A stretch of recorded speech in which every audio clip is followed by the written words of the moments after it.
Ilan ba ang kaibigan mo? Marami ba? Sakto lang? O wala? Kung wala kang kaibigan, hindi naman yan masama. Hindi ibig sabihin na hindi ka katanggap-tanggap sa samahan. Marahil ay narinig mo na ng ilang beses tungkol sa kahalagahan ng pagkakaibigan, lalo na kung wala kang maraming kaibigan. Siguro hinihikayat ka ng mga magulang mo o mga kapatid mo na lumabas ka sa iyong lungga para naman makakilala ka ng mga bagong tao. Paulit-ulit na nila yung sinasabi sa iyo at nagtataka ka na rin kung may diferensya ba sa iyo. Hindi ka ba kamahal-mahal o sadyang hindi ka lang marunong makipagkaibigan? Iba't iba na lang ang iniisip mo. Minsan masasabi mo na mabuti pang walang kaibigan kasi yung iba naman mapanghusga. Gusto mo na lang ng tahimik na buhay. Gayunpaman, tulad ng bawat kwento ay may dalawang banda.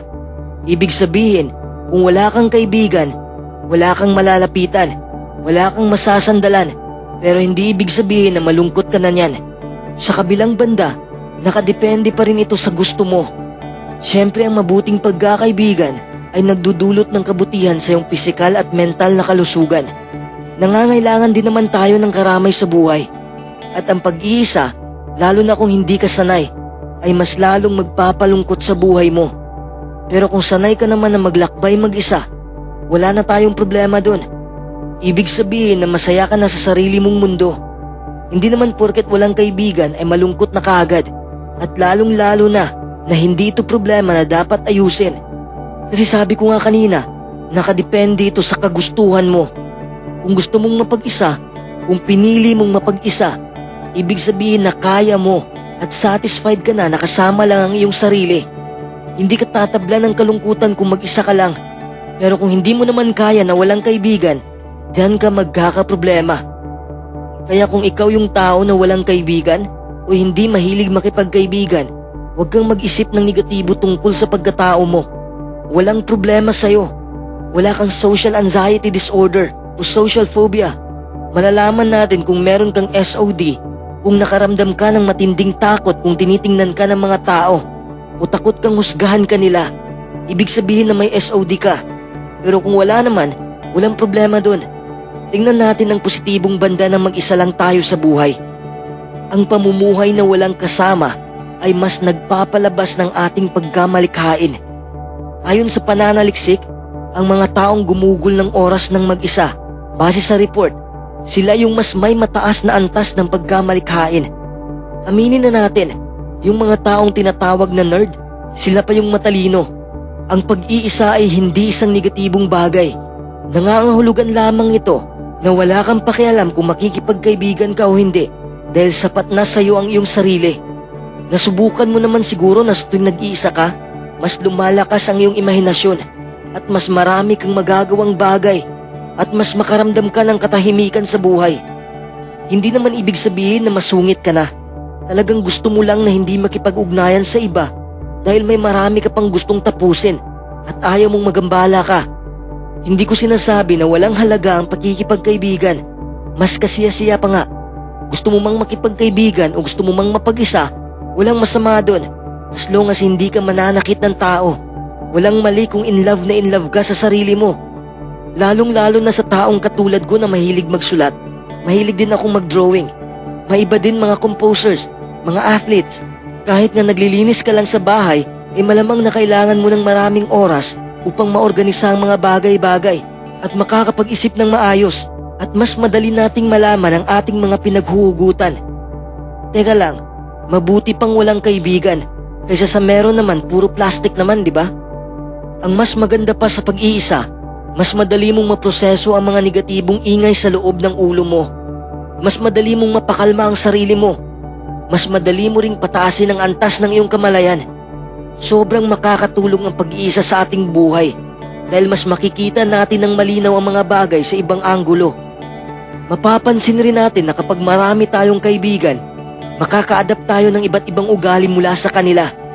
Sa isip man, sa salita at kilos, kahit na hindi mo lubos na mamalayan ang mga pagbabago sa sarili mo, ang iyong pag-iisip, mga salita at kinikilos mo ay makikita ng ibang tao na naimpluwensyahan ka nga sa mga kaibigan mo. Kaya maging maingat ka rin sa kakaibiganin mo kung ayaw mong mapahamak. May nakita ka na bang tao noon na inosenteng-inosente Pero sa paglipas ng panahon ay nagiging bulakbol na. Ang dami, di ba? Kung gusto mong makipagkaibigan, ipiliin mo naman yung tao na aangat kayo pareho. Humanap ka ng tao na katulad mong mag-isip. You are the average of the 5 people you spend the most time with. Let's say that our goal is to have a good life. Paano natin yun makakamit kung nakikipagkaibigan tayo sa mga taong kasamaan lang ang alam? Siyempre doon tayo makipag-connect sa mga taong gusto din ng magandang buhay para sabay-sabay tayong aangat. Ang mga taong nakapaligid sa atin ay may pinakamalaking impluwensya sa ating pag-uugali, sa ating kinikilos at resulta. Kung anong klase ang mga kaibigan mo, magiging ganun ka rin. Pero pwede mo rin silang mabago. Pero bihira lang yun mangyari. Hindi rin naman imposible. Sa halip na tumuon sa iyong sariling pananaw, maaari mong isaalang-alang kung ano ang kanilang iniisip o pakiramdam para naman malaman mo kung paano sila pakakainin ng positibong mensahe. Pero mas mahihirapan kasi tayo kung napapalibutan tayo ng mga taong toxic. Madisconnect lang tayo nito sa sarili nating kamalayan at mawawala rin ang ating kaligayahan kasi nahahawa na tayo sa kalokohan nila. Dito rin magsisimula na hindi mo nakilala ang sarili mo.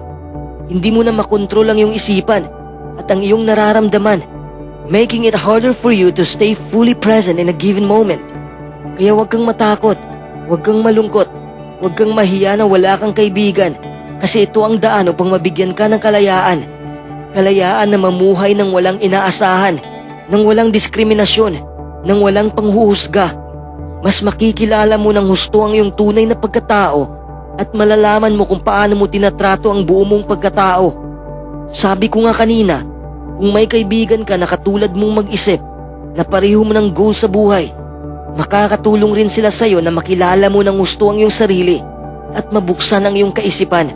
Kung takot ka naman na nag-iisa ka, siguro pinipilit mo na lang makipagkaibigan para lang may masabi na hindi ka introvert or whatsoever. Pero tandaan mo to, ang sapilitang pagkakaibigan ay walang maidudulot na maganda sa atin.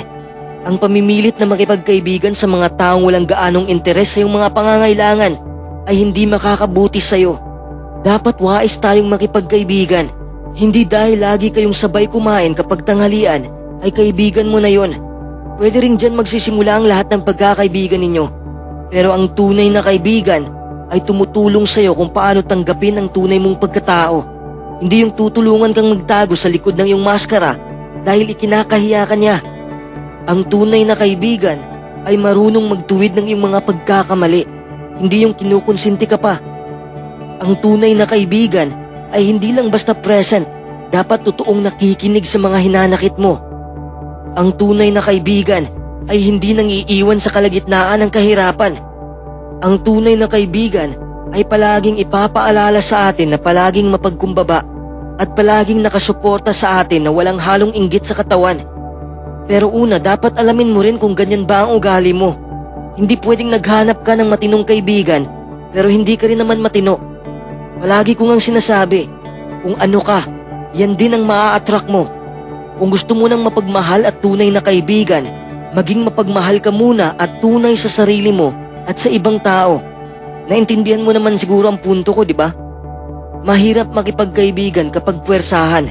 Lalo na sa naranasan ko, hindi ako mahilig makipag-usap lalo na kapag small talk lang. Hindi ibig sabihin na ayaw ko sa mga tao. I just want to spend my time reading and listening to music. Pero iba ang pagkakaintindi nila. Stricto daw ako, hindi daw ako friendly, killjoy. So hinaharap ko sila at pinapaintindi ko sa kanila ang aking kinikilos. Paano kung natatakot ako sa mga panghuhusgang yon? Ano kaya ang resulta? Siyempre mababalisa ako. Mawawala ang katahimikan sa ulo ko dahil nakapokus na lang ako sa opinyon nila. So I wanted them to hear me out. Subukan mo rin ang ginagawa ko. Wala kang dapat ikatakot dahil wala ka namang ginagawang masama. Kung pinipilit mo ang sarili mo na sumama sa kanila kahit ayaw mo naman, may stress ka lang at maging irritable sa buhay. Darating sa punto na magagalit ka sa sarili mo dahil wala kang nagawa. Time alone can lead to a better relationship with yourself. Whether you realize it or not, your identity is partially shaped by the people in your life. Hindi lang nahuhulma ang iyong buhay sa ibang tao, kundi makikita mo rin ang epekto nito kung ano ang pinapanood mo, kung ano ang binabasa mo, kung ano ang nilalaro mo, at kung ano ang sinasalihan mong mga aktibidad. Minsan nagdudulot ito ng malaking epekto sa buhay natin. Kapag palagi na lang sila ang pinagbigyan natin, makakalimutan na natin ang ating sarili. Makakalimutan din natin kung paano palaguin ang ating sarili. Kaya mas nakakatulong ang pag-iisa. Lilinawin ko lang, walang mali kung nagmamalasakit tayo sa kapwa natin at sumusuporta tayo sa kanilang emosyonal na pangangailangan. Pero dapat balanse lang tayo sa buhay. Huwag naman natin pabayaan ang ating sarili. Huwag naman darating sa punto na maiipit na tayo sa sitwasyon. Hindi natin yan gusto, di ba? Ang paggugol ng mas maraming oras na nag-iisa, hindi dahil sa paggabalisa, ngunit dahil nasisiyahan ka sa pag-iisa, ay maaaring humantong sa higit na pagkahabag sa sarili at isang mas malakas na motibasyon upang matugunan ang iyong sariling mga pangangailangan. Marahil napansin mo na mas madaling mag-focus sa mga positibong sitwasyon kapag nakapokus ka lang sa iyong sarili. Pwede ka namang makihalubilo sa ibang tao, wala namang problema doon. Pero wag sa paraang maiiwan mo ang iyong sarili. Hindi na yan pwede. Dapat sarili mo ang iyong prioridad. Wala nang ibang magmamahal ng lubos kundi sarili mo lang. Ito ang relasyon na pinakakailangan mo sa buhay. Ang pakikipag-ugnayan sa sarili mo. Kung mahal mo ng buo ang iyong sarili, mas alam na alam mo rin kung paano mahalin ang ibang tao. Ang kagandahan pa ng pag-iisa ay madali mong matapos ang iyong mga gawain kasi wala kang commitment na makipag-chat o gumagala. Magugugol mo ang iyong oras sa mga gawain mo. Yung iba din mahilig makipagkaibigan kasi doon sila nag-i-enjoy. Pero diyan tayo mahihirapan kasi hindi sa lahat ng oras may kasama tayo. Paano na kung mag-isa na lang tayo? Hindi natin kakayanin ang lungkot. Kahit gabi ay gising na gising tayo. Ito rin ang dahilan na matatamaan tayo ng depresyon. Gaya rin ng breakup, di ba? Nasasanay tayo sa tabi ng mahal natin. Sa oras ng paghihiwalay, nawawala na tayo sa ating katinuan kasi nakalimutan natin ang ating sarili. Nakalimutan natin ang saya kapag nag-iisa. Nakakalimutan natin ang sarili nating oras.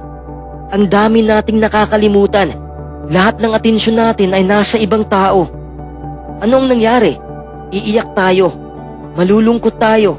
Magkukunwari tayo na masaya kapag nasa publiko tayo. Nireject na nga tayo, mas nireject pa natin lalo ang ating sarili. Kaya huwag mong pilitin na makihalubilo sa ibang tao kung gusto mo namang mapag-isa. Kung gusto mo na konti lang ang kaibigan o walang kaibigan, nasa sayo na ang pagdidesisyon. Para hindi sumama ang iyong loob, lalo na kung nakikipag-ugnayan ka sa mga taong wala namang maidudulot na positibo sa buhay mo. Kung wala ka ng oras para makapag-recharge sa sarili mo, syempre may stress ka. Ang paggugol ng oras para sa sarili mo ay hindi lang nakakapagbigay ng maraming oras para sa mga bagay na dapat gawin. Nakakapagpasaya rin ito sa'yo dahil puprotektahan ka nito mula sa stress. Lilinawin ko lang, hindi lahat tayo ay pareho ng pag-uugali. May ibang tao na gusto ng kasamahan. May mga tao na gustong mapag-isa. Kung medyo introvert ka, siguradong komportable ka na sa konting kaibigan. At para sa'yo ang daming kaibigan ay nakakapagbagsak ng iyong lakas.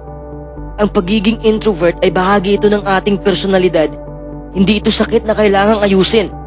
Ang mga introvert na tao ay madalas na may ilang mga kaibigan lamang dahil hindi na nila kailangan ng maraming kaibigan para umunlad. Kayang-kaya nilang gawin yun kahit konti lang ang kaibigan nila. Hindi naman natin maitatanggi ang benepisyo ng pagkakaibigan. Ngunit ang mga benepisyong iyon ay hindi kinakailangang mas malaki kaysa sa iyong mga personal na pangangailangan. You know your needs better than anyone else, and by prioritizing them, you're doing yourself a big favor. Hindi lahat merong kaibigan, at hindi rin lahat nangangailangan ng kaibigan. Kung nangangailangan ka man, piliin mo yung tutulungan kang umangat, hindi yung mas lalo kang ibabaon. Pero wag ka lang mag-assume na positibo lahat ng mga kaibigan mo. Real talk lang, hindi lahat ng tao ay matutugunan ng iyong pangangailangan at kagustuhan. Consistently turning to just one person for friendship and emotional support can put you both at a disadvantage when you struggle to fulfill that role. Kung nais mo ng higit pang emosyonal na suporta at solidong pagsasama, ang isang mas mahusay na layunin ay maghanap ng ilang mga malapit na kaibigan upang ibahagi ang iyong oras. Hindi naman tayo nabubuhay dito para magparamihan ng kaibigan. Di bali ng iilan lang pero mga tunay naman. When you truly care about spending time with someone, that's a relationship to cultivate. Uulitin ko, Hindi mahalaga kung marami man o ilan lang ang kaibigan mo. Ang pinakamahalaga ay kung paano mo tinatrato ang sarili mo sa tuwing nag-iisa ka. Kung nararamdaman mo na hindi mo kailangan ng maraming kaibigan, edi yan ang gawin mo.